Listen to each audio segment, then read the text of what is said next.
Então, doença metastática é aquela doença que saiu do lugar de origem dela e foi crescer em outro lugar. Então, por exemplo, aqui estou... Peraí, desculpa, gente.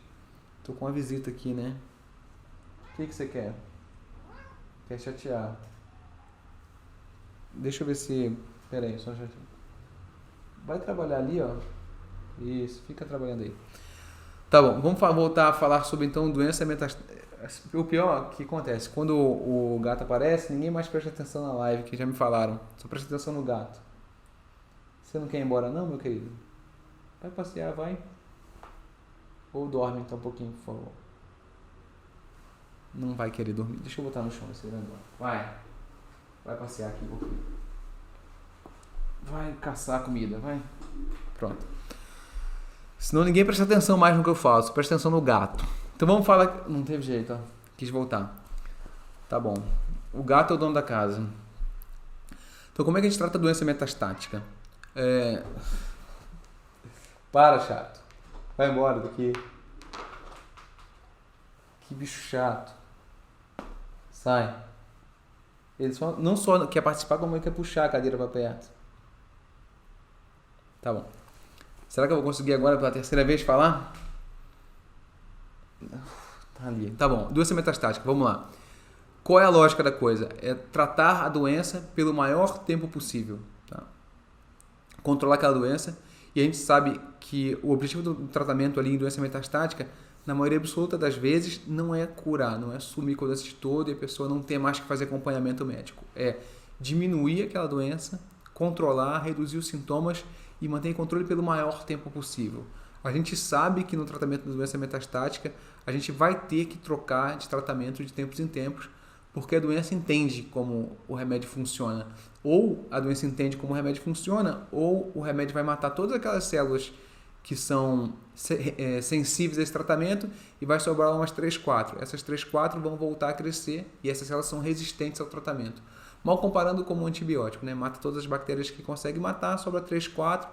Essas 3, 4 começam a proliferar e se você fizer o mesmo remédio não adianta, porque já são células que são resistentes ao antibiótico. Da mesma maneira, são células que são resistentes ao câncer, né? As células cancerígenas não são iguais umas às outras, elas têm pequenas diferenças e por isso que os tratamentos têm que ser trocados de tempos em tempos. Mas para isso acontecer, a pessoa tem que conseguir tolerar o tratamento.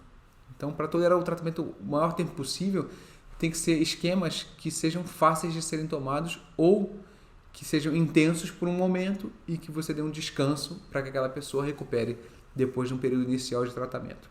Tá? Então, quando você faz a primeira linha de tratamento, o primeiro tratamento de todos, ou você vai fazer se a doença é muito grande com muitos sintomas, por exemplo, um câncer de pulmão que está com... Vamos botar aí, um câncer de mama, por exemplo, a gente tem mais opção de tratamento, tem mais opções,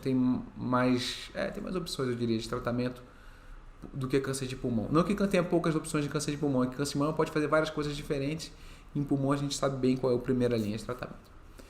Se a doença é muito grande, estiver causando sintoma, estiver com dor, falta de ar, o fígado estiver talvez com um pouco de função comprometida, a gente vai usar mais remédios. Na hora que controlou aquilo, mantém com menos remédios.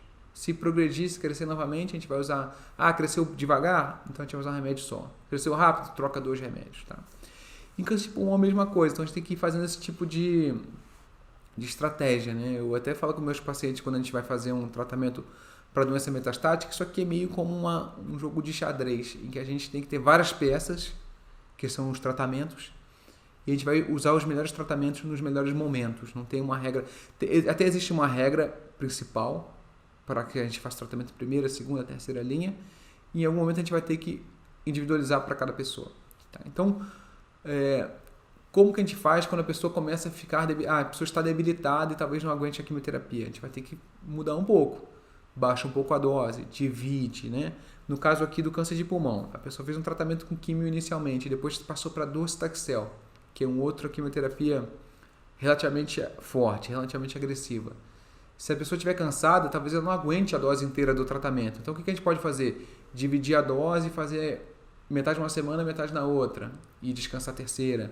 Tem várias estratégias que a gente pode usar para tornar o tratamento mais bem tolerado. Depende muito de cada pessoa e cada caso é um caso. Tá?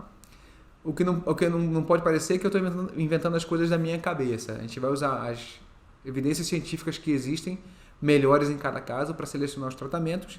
E se por acaso aquele tratamento que está ali no artigo científico, a gente sabe que é o melhor, não puder ser dado ou não puder ser dado naquela dose, a gente vai individualizar de acordo com cada pessoa, obviamente conversando com as pessoas sobre as melhores opções e as melhores estratégias. Tá?